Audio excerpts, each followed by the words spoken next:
विश्व प्रसिद्ध दशपल्ला लंकापोड़ी यात्रा श्री राम नवमी ठारू आरंभ होई 17 दिन चले। ओडिशार कुंजवनगढ़ लोककला ग्राम महावीर क्षेत्र भावे परिचित नयागढ़ जिलार दशपल्ला लंकापोड़ी यात्रा को परिछि 223 वर्ष। राम जन्म ठारू रावण बध और रामक राजाभिषेक जाए रामलीलार समस्त रीतिनीति को नहीं एठारे मंचस्थ हुए मुक्त आकाश रंगमंच। ଏହି ମୁକ୍ତ ମଞ୍ଚ ରାମଲୀଳା 1802 ମସିହାରୁ ଆରମ୍ଭ ହୋଇଥିବା ବେଳେ ବିଧି ଅନୁଯାୟୀ ପ୍ରତିବର୍ଷ ମଙ୍ଗଳ ରାତି ବୁଧ ପାହାନ୍ତିରେ ଉଦ୍ଯାପିତ ହୋଇଥାଏ। ଏହି ଯାତ୍ରାର ମୁଖ୍ୟ ଆକର୍ଷଣ 35 ଫୁଟ ଉଚ୍ଚତାର କାଷ୍ଠ ନିର୍ମିତ ରାବଣ ଏବଂ ଘୂର୍ଣ୍ଣମାନ ପୁଷ୍ପକ ବିମାନ, ବ୍ରହ୍ମସ୍ୱର, ରାମଲୀଳା ନୃତ୍ୟ ଏବଂ ବାଣ ପ୍ରତିଯୋଗିତା।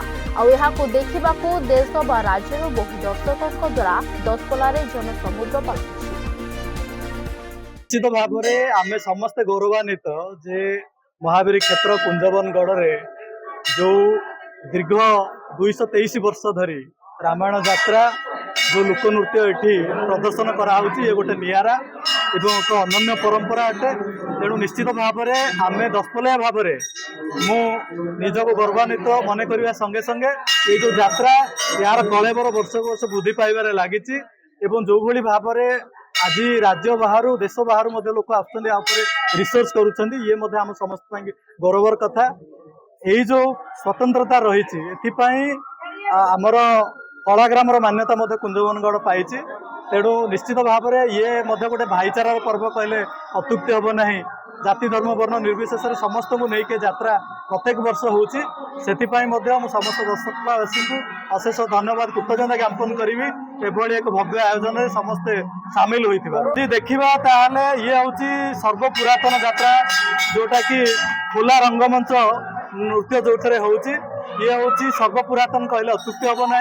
ये आमको जिते बड़े ये अधिक पुरातन बोली आम कहूँ आम निश्चित भाव से गौरवान्वित हो। आज ये जो मंदिर देखुं मंदिर जो परिसर आप देखुं तार कलेबर वृद्धि पाई। निश्चित भाव में जो ऐतिह्य परंपरा ये निरा जो ढंगर ये नाच करा 5 गोटी पेंडाल आमर ये नाच को परिवेशन करा विभिन्न समय आपणकर 35 फुटर जो काठ निर्मित चलती रावण ये गोटे विशेष आकर्षण।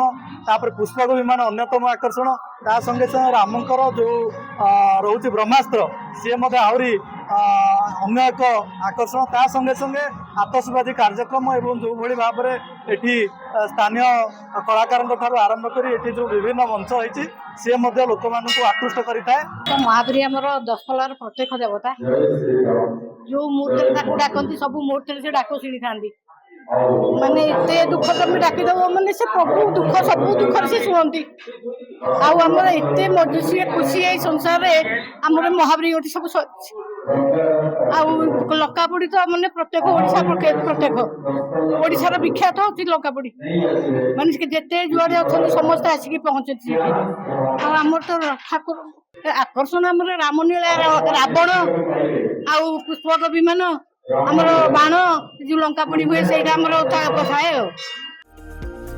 विधि अनुसार लंकापोड़ी यात्रार अंतिम राति रे महावीरंक पीठरू प्राय 2 किलोमीटर पर्यंत बाहरी थाए विराट शोभायात्रा। कलाकार माने नृत्य करने एवं विभिन्न वाद्य यंत्र सह प्रभु श्रीरामक प्राय 2 किलोमीटर पर्यंत युद्ध होता है लंकापोड़ी पड़िया पर्यंत। रावण बध को देखा लक्षाधिक दर्शकों भीड़ होता है। लंकापोड़ी पर श्रीरामक राज्याभिषेक पर्व पालन हुई राम राज्य प्रतिष्ठा पूर्वक यात्रा समापन होता है।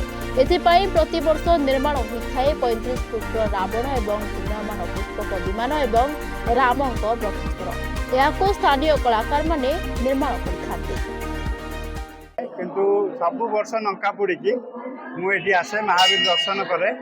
आमर लंकापोड़ी हूँ विश्व प्रसिद्ध लंकापोड़ी। ये बहुत लोक आसती बाहर आ बहुत भल भाव हुए। आमर जो दशपल्ला कमिटी जो मैंने अच्छा बहुत भल भाव आरेंजमेंट करती आ बहुत विश्व प्रसिद्ध लंकापोड़ी बहुत बढ़िया भाव हुए।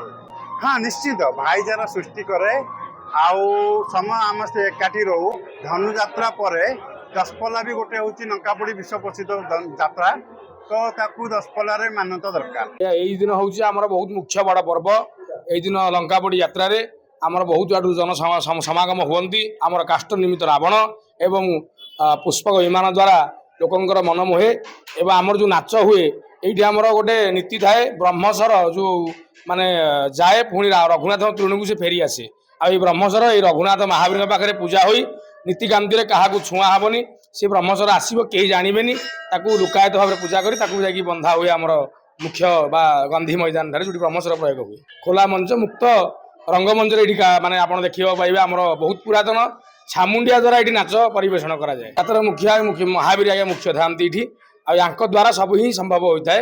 ଆଉ ପ୍ରଭୁଙ୍କର ଲୀଳା ମହାବୀରଙ୍କ ପାଇଁ ବ୍ୟାଖ୍ୟାତ। ଆମର ଆଜ୍ଞା ଯେହେତୁ ମହାବୀର ସେବକ ହେଇକି ଅଛନ୍ତି ଏଠି, ରଘୁନାଥ ସୀତାଙ୍କର ଭବନରେ ମହାବୀର ସେବକ ହେଇକି ଅଛନ୍ତି। ଏଠି ଲକ୍ଷ୍ମଣ ନାହାନ୍ତି, ଆପଣ ସଂସାର ମଧ୍ୟରେ ରାମ ଲକ୍ଷ୍ମଣ ସୀତା ପାଇବେ, କିନ୍ତୁ ଆମର ଏଇ ଗୋଟିଏ ଦଶପଲ୍ଲା ମହାବୀର କ୍ଷେତ୍ରରେ ଯିଏକି ରାମ ସୀତା ଏଠି ପୂଜା ପାଆନ୍ତି।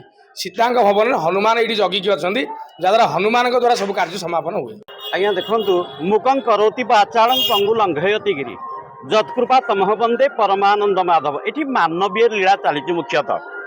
ଆମର ରାମ ଜନ୍ମ ଠାରୁ ଅଭିଷେକ ପର୍ଯ୍ୟନ୍ତ ଯାହା ବି ହେଉଛି ଏଇ ରାଜଦାଣ୍ଡ ଉପରେ ସବୁ ମାନବୀୟ ଲୀଳା।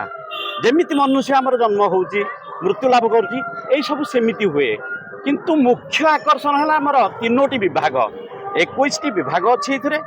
3ଟି ବିଭାଗ, ଗୋଟିଏ ହେଉଛି ପୁଷ୍ପକ ବିମାନ, ଗୋଟିଏ ରାବଣ ଆଉ ଗୋଟେ ଛାମୁଣ୍ଡିଆ। ଏଇଥିରେ ଯେଉଁମାନେ ଦାୟିତ୍ୱ ନେଇଥାନ୍ତି ସେମାନେ ନିଷ୍ଠା କାଷ୍ଠା ପରାକାଷ୍ଠା ନ ଦେଖେଇଲେ କାମ କରିପାରିବେ ନାହିଁ।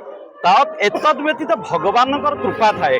ବହୁତ କଷ୍ଟ ଆମେ ଆଜ୍ଞା କରିଛୁ, 1.5 ମାସ ହେଲା ପର୍ଯ୍ୟନ୍ତ ଘରେ ଏଇ ଯେଉଁ ମୂର୍ତ୍ତି ଆମେ ସବୁ ତିଆରି କରୁଛୁ ବହୁତ କଷ୍ଟ ଅନୁଭବ କରିଛୁ। ଖରା ତରାରେ ରହି ଏଇସବୁ କାମ କରୁଛୁ, ଆମ ଏଣ୍ଟାୟାର ପରିବାର ରହିଛୁ। କାହିଁକି କରୁଛୁ ନା ଏଇ ଯେଉଁ ମୂର୍ତ୍ତି ଦେଖୁଛନ୍ତି ଏଇ ମୂର୍ତ୍ତି ଆମ ପୂର୍ବପୁରୁଷରୁ ରହିଛି। ମୋ ବାପା କୁମୁଦ ବାନ୍ଧବ ମହାପାତ୍ର କରୁଥିଲେ, ତାଙ୍କ ବାପା ଭିକାରୀ ମହାପାତ୍ର ବି ଥିଲେ, ଏଇଥିରେ ସଂଶ୍ଳିଷ୍ଟ ଥିଲେ। କିନ୍ତୁ ତା ବାପା ବି ନାଥ ବିନ୍ଧାଣୀ ରାୟ ସିଏ ବି କରିଥିଲେ।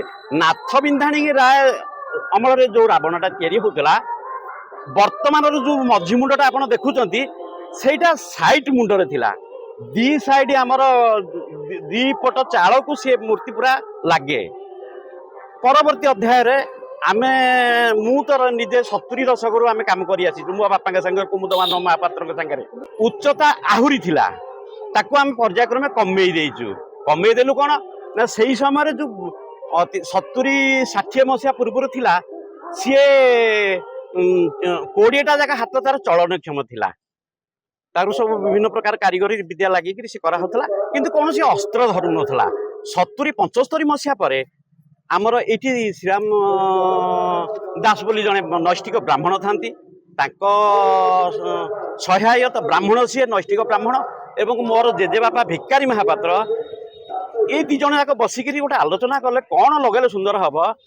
ଆଉ ତାପରେ ସିଏ ଅସ୍ତ୍ର ଧରିଲା ରାବଣ। ଏଇଟା ଯୁଦ୍ଧ ଯାତ୍ରାରେ ଯାଉଛି, ସିଏ ଜୀବନ୍ୟାସ ପାଇଲା, ସୀତା ହରଣ ହେଲା। ନୀତି ଅନୁଯାୟୀ ମାନବୀୟ ଲୀଳା ନା ଇଏ ହୁଏ, ସୀତା ହରଣ ଦିନ ହିଁ ଆଜ୍ଞା ଇଏ ଉଠିବେ। ଦଶପଲ୍ଲାରୁ ପ୍ରିୟବ୍ରତ ଷଡ଼ଙ୍ଗୀଙ୍କ ସହ ନୟାଗଡ଼ରୁ ମାନସ କୁମାର ସାହୁଙ୍କ ରିପୋର୍ଟ।